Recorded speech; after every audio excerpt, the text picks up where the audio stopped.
On the Vietnam thing, I had a really interesting experience in January. I sat down for a morning drinking rice wine with a Vietnamese farmer who was an old Viet Cong.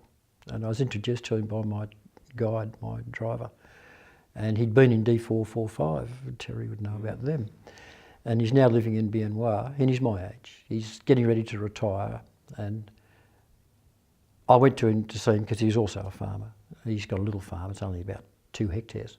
But on that he's got pigs and he's got chooks and he's got fruit trees and things. And we got to talking and it came up about the war, and we sort of asked, I don't think we were ever in the same place at the same time.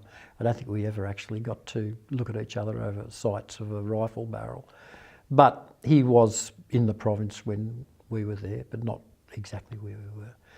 But we talked all morning, laughed, and I didn't know how to sort of start conversations initially. I just asked him how things had been going since 1975, and that's right. He told me about his sons were doing well, and he had 3 children at university, 3 grandchildren at university.